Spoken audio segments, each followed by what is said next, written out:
Hi, I'm Tim. Welcome to our channel, and thanks for logging on. If you enjoy these videos, do me a favor and subscribe to our YouTube channel right here at Watchbox Reviews. If you enjoy this watch and you want to buy it, you can do so on thewatchbox.com. Buy, trade, and sell luxury watches 24 hours a day and globally on thewatchbox.com. And today we are discussing the Rolex Oyster Perpetual Submariner 16800, the transitional sub of the late 70s through late 80s, an important period when the sub went from being the premier diving sports watch you could purchase to perhaps the premier totem of status and standard bearer for Rolex's new role as a totem of luxury. Still as substantial as ever, this one's set apart by its condition and its rare Tiffany co-signed dial. Let's talk a little bit about the fit. It's a sub, and more than any 5513 or 1680, this is a modern watch. Created in the modern era during the transitional period, it has everything you'd expect of a modern sub. It's 40 millimeters across the round of the case, not 39 and change. That's of course not including the crown guard or the crown.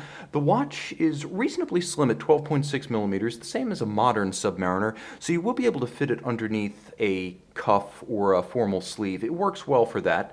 And from lug to lug, the timepiece measures a reasonable 47.8 millimeters, and it truly measures that because the pivoted end links of the vintage bracelet don't flare out like a solid end link modern Rolex bracelet. And if you wish to accessorize and save this bracelet, you'll find that 20 millimeters is a standard lug spacing. You'll have a bevy of aftermarket and custom options available.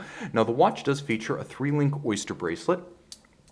It's a 93150 with 593 end pieces, and it features a RS clasp code. So it's a 2010 clasp, and I believe it is a newer clasp attached to an older bracelet. You will note it features the flip lock extension. I don't necessarily know how many of you are going to use this over a wetsuit or a dry suit, but you will find, as I did with a dive extension in New Hampshire during my college years, that it works rather well over a thick winter coat or sweater. The clasp is in excellent condition, and the bracelet, likewise, is in very good shape. The timepiece featuring all of its original lug metal, even some evidence of the original factory bevels. This is a wonderfully intact case. Clearly, whoever owned this watch over the years realized that it was a special piece, and although I would say it still shows some evidence of refinishing, there's no getting around that when a watch is over 30 years old. Nevertheless, it is remarkably intact. This is a true survivor, and at least on a dial basis, it's a time capsule piece. Let me try to get in as close as I can, give ourselves a little bit more aperture. Focus in so we get razor sharp definition. You can see how even and full the lugs are from side to side. This is always important on a vintage watch. Moreover, it's always important that you see there's no protrusion of the spring bars from the apertures in the lugs, and you can see that they're nicely sunken and deeply so. That's always what you want to look for when you're evaluating the volume of metal remaining on a Rolex case. You can see the crown guards full of form and fully present. The 16800 was an important transitional reference, launching in the late 1970s and pretty much wrapping up by 1987. It featured the first unidirectional bezel on a Rolex sub. It featured the first quick-set date on a Rolex sub.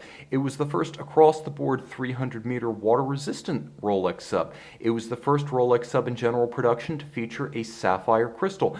There was a lot going on with this watch. Inside the case, you'll find a Rolex manufacturer caliber 3035. 28,800 vibrations per hour, quick-set hacking seconds, overcoil hairspring, free-sprung balance, COSC chronometer certified, and with a screw-down trip-lock crown, that 300-meter water resistance. In other words, it is functionally identical to a modern-day Rolex Submariner.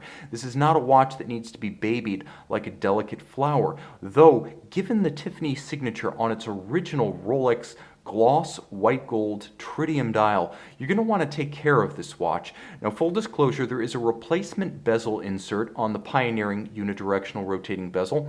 That is a sapphire cap over luminova. Everything else is tritium. There will be a lume shot at the end of the video to substantiate. Nice thing about a rotating bezel, unidirectional style, is that you have a foolproof 60-minute chronograph. Just follow the minute hand around the bezel.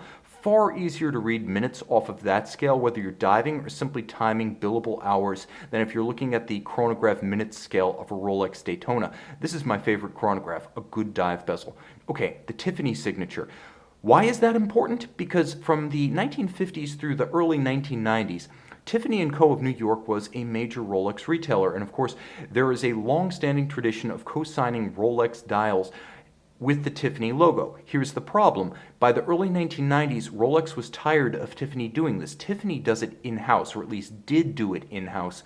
Whereas when you see a Tiffany co-signed Patek Philippe, that's part of Patek's partnership with Tiffany, and that is actually created by Patek Philippe. So this was technically very high-end aftermarket by Tiffany. And by 1994-1995, the relationship had run its course, and Tiffany had lost its Rolex account, which is why they're not making any more of these. And for the most part, the co-signed dials are basic watches, Oyster Perpetuals, Oyster Perpetual dates, and Datejusts. When you find a marquee Rolex like a Daytona, a GMT, or a Submariner co-signed Tiffany, that's a true find. You'll note the vintage style metallic disc with the open 6 and the open 9.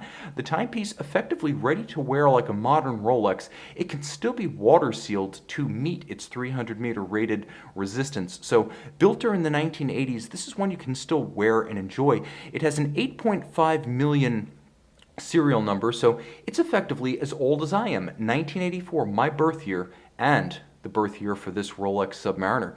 You can see and you can purchase this transitional sub with the Tiffany dial on our website. Hi, this is Tim. I'm back with the transitional Tiffany Submariner. As you can see, the promised service replacement Luminova bezel present and correct. Bit of a cyclops by night.